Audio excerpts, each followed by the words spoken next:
ஸ்ரீலங்கா ஜெயில நடந்த கலவரத்துல இதுவரைக்கும் 26க்கும் மேற்பட்டோர் இறந்திருக்காங்க. அதுல 7 ஜெயிலர்கள். சரி, நடந்தது என்ன அப்படின்னா, ஞாயிற்றுக்கிழமை ஆரம்பிச்ச சண்டை இது நேத்து வரைக்குமே போயிட்டு இருக்கு. இன்னைக்கும் நடந்துட்டு தான் இருக்கு. போதைப் பொருள் கடத்தல் மற்றும் அது தொடர்பான தகவல்கள் வெளியிட்ட தொடர்பாக ஜெயில இருந்த 2 அக்யூஸ்டுடைய டீமுக்கு நடுவுல வந்த சண்டை தான் இது. ரொம்ப நாளா அந்த தண்டனை அனுபவிக்கிற கைதிகளுக்கும் விசாரணை கைதிகளுக்கும் இடையில ரொம்ப தீவிரமான சண்டை இருந்துட்டே வந்திருக்கு.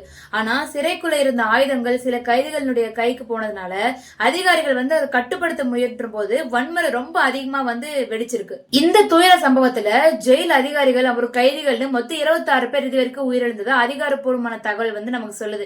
ஃபர்ஸ்ட் 25 பேர் குறிப்பிட்டிருந்தாங்க. ஆனா அதுக்கப்புறம் 26 பேரை உறுதி செய்யப்பட்டிருக்காங்க. இதுல உயிரிழந்தவர்களை மட்டும் 7 பேர் ஜெயில் அதிகாரிகள்னு சொல்றாங்க.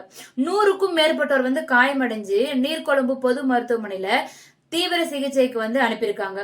இந்த ஜென்ஸ் பிரிவுல மோதல் நடந்துட்டு இருந்த இந்த டைம்லயே பக்கத்துல இருந்த பெண் கைதிகளுக்குமே சிறையினுடைய அந்த ஜெயில் கூரை இருக்குள்ளே அந்த ரூஃப் அது மேல எல்லாம் ஏறி அவங்கள எங்களை வெளிவிடுங்கன்னு சொல்லிட்டு போராட்டத்தில் ஈடுபடுறாங்க. கூரை எல்லாம் இடிஞ்சு விழுந்ததுல சில பெண்கள் பாத்தீங்கன்னா காயமடைஞ்சிருக்காங்க.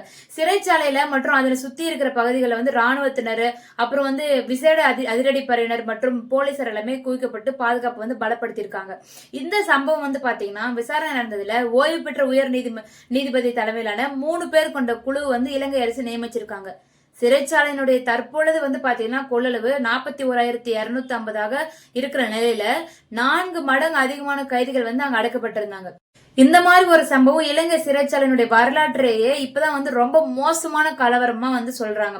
நிலம் பாத்தீங்கன்னா இப்போ கவர்மெண்ட் கட்டுப்பாட்டுக்கு இருந்தாலுமே உயிரிழந்தவர்களுடைய குடும்பத்தினரும் அந்த கைதிகளுடைய உறவினர்கள் சிறைவாசியில கூடி வரதுனால இன்னும் பதற்றமான சூழல் தான் நிலவுது. சோ இந்த சம்பவத்தை பத்தி நீங்க என்ன நினைக்கிறீங்க அப்படின்றது மறக்காம கமெண்ட்ல சொல்லுங்க. மேலும் இந்த மாதிரி சம்பவங்களை தெரிஞ்சுக்கொள்ள Deepthi explorer subscribe and follow பண்ணுங்க. தேங்க்யூ.